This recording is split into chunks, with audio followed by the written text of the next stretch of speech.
सुस्वागतम. लग्नाची भिडी मालिकेच्या आजच्या भागामध्ये आपण पाहणार आहोत की आता रामायणातील कथा घडत असताना लगेचच विनू म्हणतो की माताश्री आमचे पिताश्री कोण आहेत. तर सावी म्हणते की त्यांच्याबद्दल आम्हाला काही सांगा ना. सिंधू म्हणते की तुमचे पिताश्री अत्यंत शूर आहेत आणि ते मर्यादा पुरुषोत्तम आहेत. सिंधू म्हणते की ते सत्यवचने आहेत. त्याच वेळेस आता राघव आणि मधू हे सर्वजण आता सिंधूकडे बघत असतात. तर मधूच्या डोळ्यात पाणी आलेले असते. इकडे काकू ते सर्व बघत म्हणते की विनू आणि सावी किती छान काम करतात. त्यानंतर रत्नाकर समोर येत म्हणतो की लव आणि कुश त्यांच्या वडिलांना भेटण्यासाठी आतुर झाले होते आणि अखेर तो क्षण आला. रत्नाकर म्हणतो की प्रभू श्रीरामांचा अश्वमेध यज्ञाचा घोडा वाल्मिकी ऋषींच्या आश्रमातून जात असताना लव आणि कुशने तो घोडा अडवला तेव्हा श्रीरामांचे धाकटे बंधू सर्व सैन्यानिशी तिथे गेले आणि त्यांनी लव आणि कुश यांच्यासोबत युद्ध केले. पण लव आणि कुश या युद्धात विजयी झाले.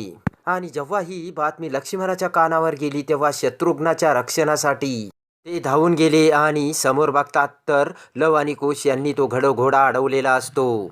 तेव्हा आता लक्ष्मण लव आणि कुश यांना तो घोडा देण्यासाठी बोलतात. सावी म्हणते की आता तो घोडा आमचा आहे. तर विनू म्हणतो की जर तुम्हाला तो हवा असेल तर आमच्याबरोबर युद्ध करावं लागेल. तेव्हा ऋषभ म्हणतो की मुलांनो युद्ध करण्यासाठी तुम्ही खूप लहान आहात. तर सावी म्हणते तुम्ही आम्हाला घाबरतात का. तर लगेच ऋषभ म्हणतो खबरदार युद्धाला तयार व्हा. तेवढ्यात थांबा असे म्हणत वाल्मिकी ऋषी तिथे येतात. लव आणि कुश गुरुजींना प्रणाम करतात. तर गुरुजी लगेचच लव आणि कुशला त्यांचा तो यज्ञाचा घोडा परत करण्यासाठी बोलतात. लगेच जी गुरुदेव अशी आज्ञा मानून लव आणि कुश त्यांचा घोडा परत करतात. ते सर्व बघून राघव सिंधूला म्हणतो की एवढ्या कमी वेळात यांनी किती पाठांतर केलं. राघव म्हणतो की एवढं किती सुंदर काम करतात ते आणि याचं सर्व श्रेय तुला जातं सिंधू. तर सिंधू म्हणते मी काहीच नाही केलं. तर लगेचच एक मॅडम म्हणतात की ही मुलगी कोण आहे. तेव्हा कमिटी मेंबर म्हणतात की आश्रमातील डॉक्टर सिंधू सावंत यांची ती मुलगी आहे. तर ती मॅडम म्हणते की हे दोन मुलं अगदी सुंदर काम करतायत आणि ती मुलगी म्हणजे सावी खूप चुणचुणीत असल्याचे बोलते. तर काकू लगेचच त्यांचे ते बोलणे ऐकते. त्यानंतर वाल्मिकी ऋषींच्या आज्ञेनुसार लव आणि कुश हे अयोध्येत येतात आणि तिथे गीत रामायण सादर करतात. तेव्हा राघव ते सर्व बघतो. ते ऐकताच लगेच प्रभू श्रीरामांना दोन निर्माण होतं.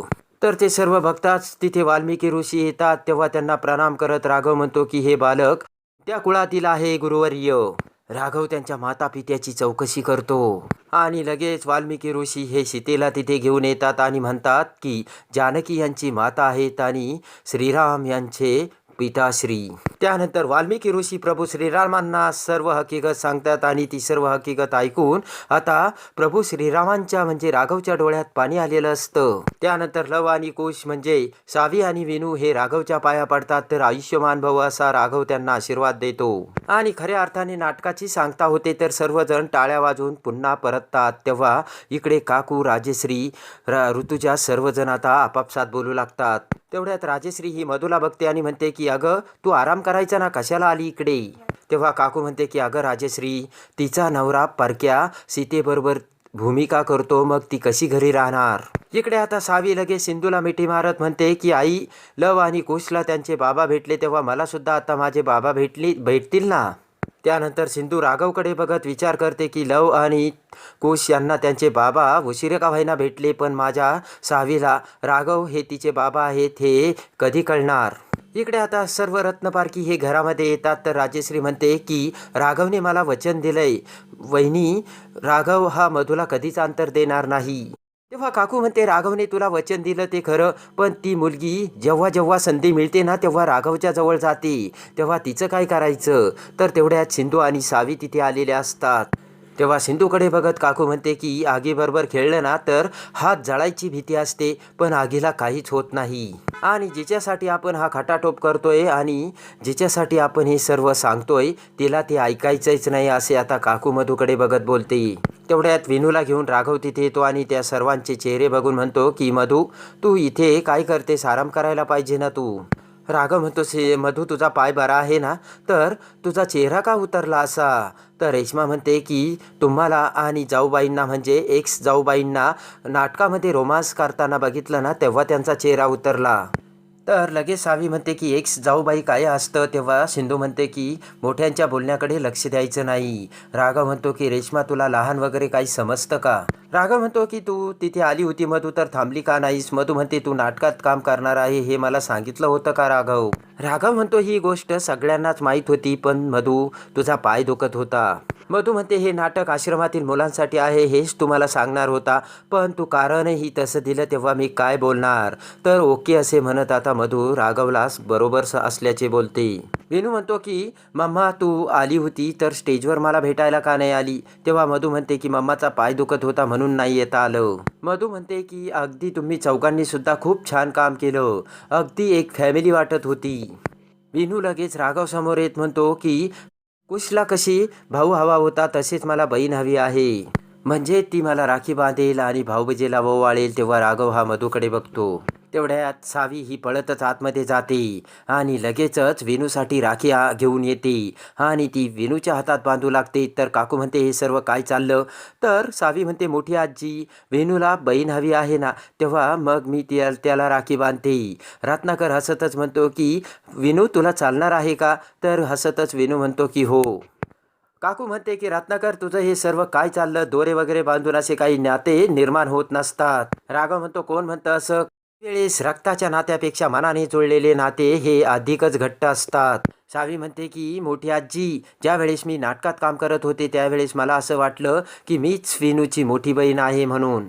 कारण तो माझी बाजू घेऊन तुमच्याशी भांडतो तो माझ्याशी चांगलं खेळतो सुद्धा. तेव्हा विनू तू आजपासून माझा भाऊ. तर विनू म्हणतो सावी तूच माझी खरी बहीण आहेस. तुझ्यामुळेच मी डॉक्टर काकूंना भेटलो आणि त्यांच्यामुळेच माझा आता पाय सुद्धा बरा व्हायला लागला आणि आता मी रेसमध्ये सुद्धा पार्टिसिपेट करणार आहे असे आता विनू सावीला बोलतो. विनू म्हणतो की मगाशी आपण नाटक करत होतो त्यावेळेस सावी तुम्हाला खरंच खूप मदत केली. तर सावी म्हणते की कारण आपण बेस्ट फ्रेंड आहोत ना. विनू म्हणतो की सावी तू दहीगावला असताना माझ्यासाठी भांडली होती तेव्हा विनूला ज्यावेळेस मित्रांनी लोटून दिलेलं असतं त्यावेळेस सावी कशी विनूसाठी भांडली हे आता सावीच्या डोळ्यासमोर येते. सावीने त्या मित्रांना सांगितलेले असते की मी त्याची बेस्ट फ्रेंड आहे तेव्हा त्यांना त्रास देऊ नकोस. आणि विनूसाठी सावीने त्या मित्राची कशी कॉलर पकडली आणि त्याला कसे बदडली हे सर्व आता सावी आणि विनूच्या डोळ्यासमोर येतं. सावी म्हणते की मग होशील का माझा भाऊ. तर लगेच विनू म्हणतो हो आणि सावी विनूला राखी बांधायला लागते. तेव्हा 1 मिनिट असे म्हणत काकू त्यांना थांबवते. काकू म्हणते विनायक ही मुलगी तुझी बहीण होऊ शकत नाही. तर राघव म्हणतो होऊ शकते. राघव म्हणतो की हा प्रेमाचा धागा बांधल्यानंतर होऊ शकते. तर रत्नाकर म्हणतो वहिनी जाऊ दे ना. तेव्हा राघव हा सावीला धागा बांधायला सांगतो आणि प्रेमाने सावी विनूच्या हातात तो धागा बांधते. तेव्हा सर्वजण खुश झालेले असतात. त्यानंतर सिंधू ही सावीला रूममध्ये चालण्यासाठी बोलते. तेव्हा विनू म्हणतो मी सुद्धा येतो आणि आता ते रूममध्ये जातात. रूममध्ये येताच विनू म्हणतो की सावी तू आजपासून माझी बहीण झालीस. तेव्हा लगेच सावी म्हणते मी तुमची फॅमिली मेंबर झाली. तर विनू म्हणतो की डॉक्टर काकू आज मी तुमच्यासोबत इथे झोपू का. मला माझ्या बहिणीसोबत खूप गप्पा मारायच्यात. विनू म्हणतो सावी तुला चालेल का. तर सावी म्हणते हो चल आणि दोघेही प्रेमाने कॉटवर बसतात. त्यानंतर सिंधू विचार करते की मी सावीला तिच्या माणसांपासून लांब ठेवलं ही मोठी चूक केली का. तर मी राघवला सावीबद्दल सर्व काही सांगू का असा विचार आता सिंधूच्या मनात येतो. सिंधू म्हणते की सावीचा अधिकार मी हिनावून घेऊन खरंच काही मोठी चूक केली का. तिला सुद्धा तिच्या काका काकूचे आजीचे प्रेम मिळायलाच हवे आणि आता तो तिचा हक्क असल्याचा विचार हा सिंधू त्यांच्याकडे बघत करत असते. तर आता सिंधू विचार करते की नाही हे सत्य आता राघवला समजायलाच हवं. त्यानंतर आता इकडे काकू ही मधू राघव आणि सिंधूला बोलावते. काकू म्हणते की फक्त विनायकच्या ट्रीटमेंटसाठी सिंधूला या घरात आणलंय आणि त्या डॉक्टरच्या सीतेलाच रामाची भूमिका स्वीकारली आणि फक्त त्यामुळे त्या मायलेकींना तू इथे थांबून घेणार आहेस का राघव असे आता काकू राघवला बोलते. तेव्हा राजेश्री म्हणते की अरे राघव त्या सावीला विनूला ओवाळून द्यायची काय गरज होती आणि तू कशाला सांगितलं तिला. तेव्हा राघव म्हणतो की अगं आई ती लहान आहे. तर राजेश्री म्हणते की म्हणून नातं जोडायची काय गरज आहे राघव. आणि राघव आता यावर एकच उपाय आहे. तर राघवला मोठा धक्का बसतो आणि राघव हा राजेश्रीकडे बघू लागतो. लगेचच राजेश्री ही राघवला म्हणते की मधू आणि तू आता दुसऱ्या बाळाचा विचार करायला हवास. तेव्हा ते ऐकून आता सिंधूला मोठा धक्का बसलेला असतो, तर मधूला सुद्धा. तर आता राजेश्रीनी राघवला दुसऱ्या बाळाचा विचार करण्यासाठी सांगितलेलं असतं. पण आता त्याच वेळेस इकडे सिंधूने विचार केलेला असतो की सावी ही राघवची मुलगी आहे. हे सत्य आता राघवला समजायलाच हवं. तर आता सिंधू सावी ही दुसरी तिसरी कोणाची नसून राघवची मुलगी असल्याचे सत्य कसे राघवला सांगते आणि खऱ्या सत्याचा उलगडा होताच राघव आता कसा पुन्हा सिंधूचा स्वीकार करतो हे बघण्यासाठी आणि लग्नाची बेडी मालिकेच्या डेली अपडेटसाठी आपल्या चॅनलला लाईक करा, सबस्क्राईब करा.